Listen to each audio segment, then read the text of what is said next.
What's up? What's up? This is your boy Hasanator the Creator, and this is my first ever weekly pick'em for NFL season 2022. We're gonna get the ball rolling this Friday, September 9th. So Thursday night football was yesterday, but I'm not gonna do Thursday nights because I got enough shit going on. So we're gonna go ahead and do it from Sundays to Mondays.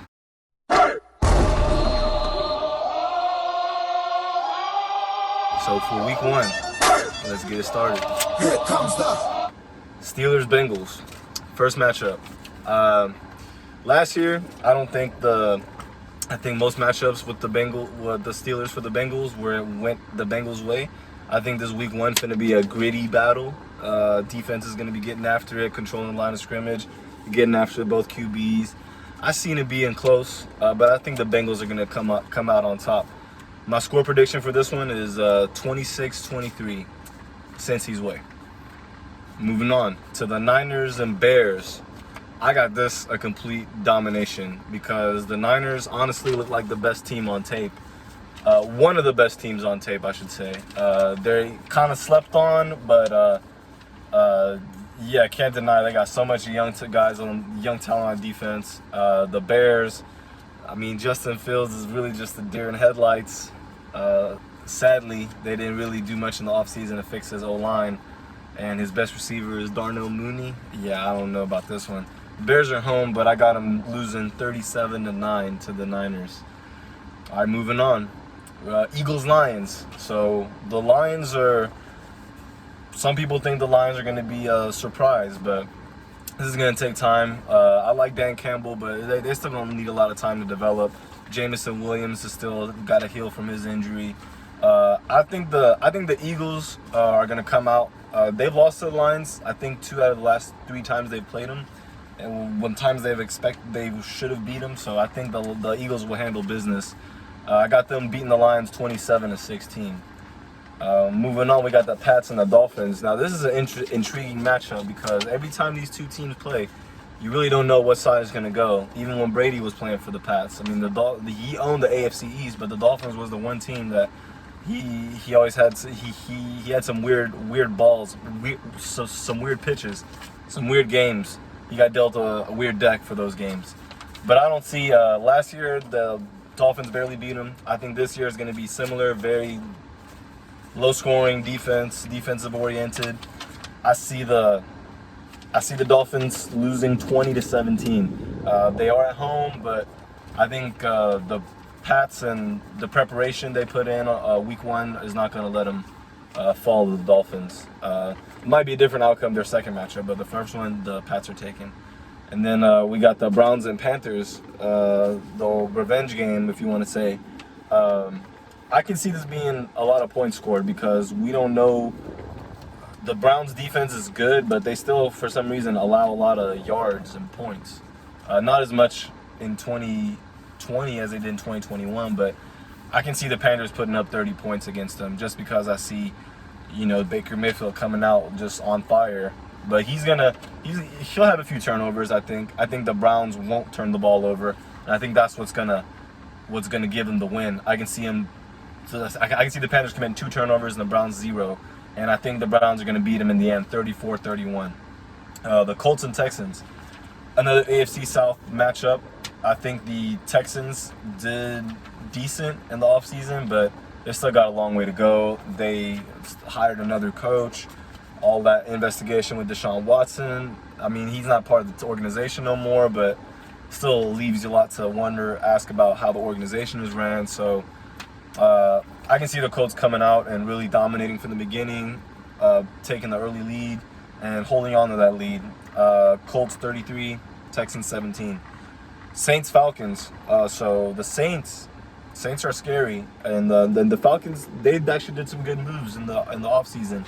They drafted a receiver to go along with Kyle Pitts.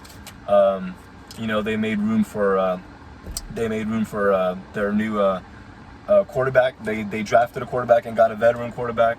Their O-line is not horrible. So I can see them being formidable in the first half against the Saints, but they'll probably be shut down for the rest of this game. The Saints are just too loaded. Cameron Jordan, Honey Badger, it's going to be hard for the Falcons to overcome this, and then the two-headed monster in the backfield for the Saints too is still just as solid as ever. So I expect the Saints to be in control of the game, 30-10. In the next matchup, we got the Ravens-Jets. The Jets are doing something. They made a lot of good moves in the offseason. I can see them battling for a wild card spot, but in the AFC East, the Dolphins, Pats, and Bills are already going to be competing. So they're going to be competing to maybe knock some other wild card team out of the wild card hunt if they don't win games like this. I don't see them beating the Ravens just because Lamar Jackson's coming off a contract. He's going to be fiery, ready to prove that he can throw the ball and win football games like a complete quarterback, which he is. And the Jets Zach Wilson did get hurt, so it's going to be interesting to see their Elijah Moore and Garrett Wilson combo and Sauce Gardner. But exciting players, exciting teams doesn't necessarily mean that it leads to win. So I see them losing to the Ravens 31-23. They'll put up a fight, but the Ravens will have control of most of the game. And now the Jags and Commanders. So this is the last AFC South team. The Titans come on the list later too. But the Jags and the Commanders, I can see another close, gritty game. Defense. Carson Wentz will have 3 turnovers. Lawrence will have at least 2. And I see the Commanders coming out on top 19-16. The Jags are going to look like they are going to win this game, but I think committing penalties and I think some mental errors will make them lose in the end, when I think it's a game they should win. It might play out different, though. Who knows? And the Packers-Vikings. This is a good matchup right here. It honestly favors the Vikings at home. They have, the Packers still have Jair Alexander. They drafted Eric Stokes last year. And they re-signed Rasul Douglas. So they have a good-looking back end. But they lost to Darius Smith, one of their pass rushers. But I still think Green Bay will come out on top. Although Vikings have a now healthy Danielle Hunter, their passing attack is among the scariest ones in the league. Dalvin Cook when he's healthy. For some reason, I can see them losing at home and then beating them in Lambeau later in the year. But we'll get to that when that time comes. For now, the Packers got the Vikings 24-23. Raiders, Giants, Titans. So this is the final team out of the AFC South this week, and it's more of a snooze fest. I see this game. I see the Titans. Derrick Henry's going to be healthy, obviously. I think their defense is still the top 5, front 7 at least. And the Giants really haven't had a top 20 offense since Saquon Barkley's rookie year, perhaps. So I see them being shellacked 31-13. Titans. Titans are home as well, so the Music City, whatever. Chiefs, Cardinals. Actually, I'm always a game ahead. And here's the Raiders and Chargers. And this game, I think, will be the most high scoring of this week. I got the Raiders winning 37-34. It's just a division matchup. Could go either way. I think the team that possesses the ball last will win. And the team on the losing end will probably have 1 turnover more than the other team. Or if it's just 1-0, 2-1, I don't see it being a lot of turnovers, but the team with the least turnovers is going to come out on top. And I think it's the Raiders 37-34. Now the Chiefs Cardinals. I don't see the Cardinals being as dominant in the first half of the season as they've been the last 2 years, which isn't saying much because they did make the playoffs, but they've crumbled in the final 8 games. So most fans of the Cardinals probably don't even want to cheer or celebrate just because they're playing, even if they win their first game. But I see them coming out being competitive, of course. But it's the Chiefs. It's the reigning AFC champs, the reigning AFC runner-ups behind the Bengals.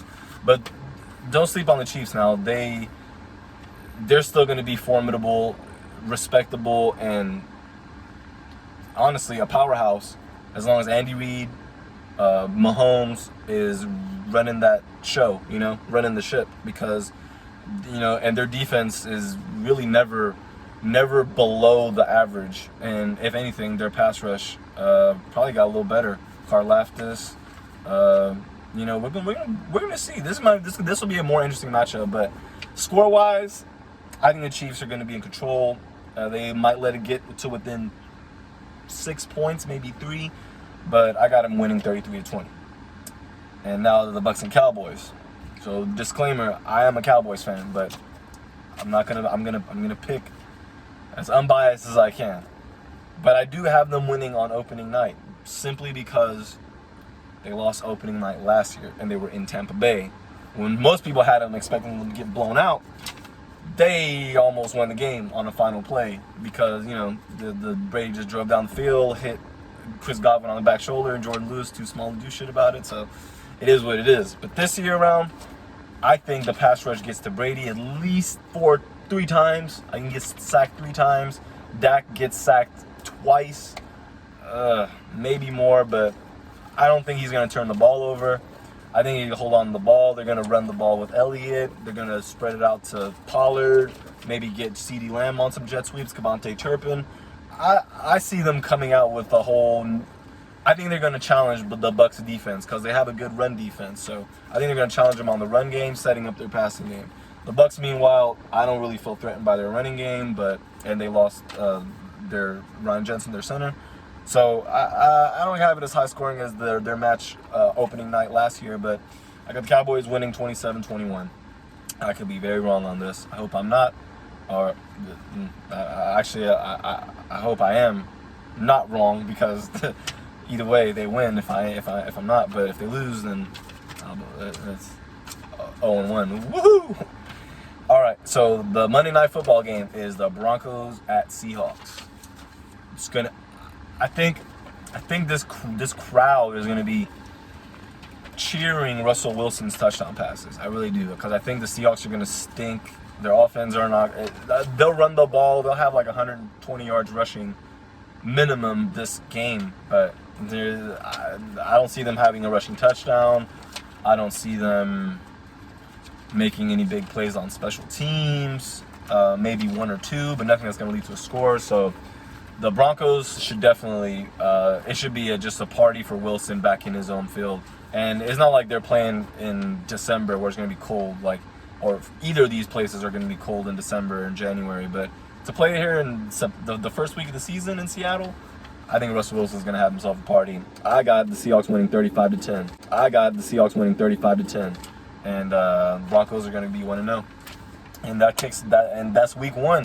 So if any of these predictions come true, shoot, I don't know. We'll figure out something to do. But I'm gonna make something. I'm gonna make something for y'all where we revisit the games, and we'll have my analysis of the games I got right, if I get any of them right, and then we'll have a little analysis on that, and then see how the games played out, and look ahead to weeks ahead, and then when the playoff picture gets close, I'll start to make a mock playoff picture based on the seedings. I mean, I guess I should have done who I think is gonna make it before this making this week 1 video, but it don't matter, man. Just as long as you get it done, you know what I'm saying. And it doesn't matter your Super Bowl predictions right now or your playoff brackets because it's week 1. So you know, so far Josh Allen riding high. So yeah, man. Von Miller still got it too.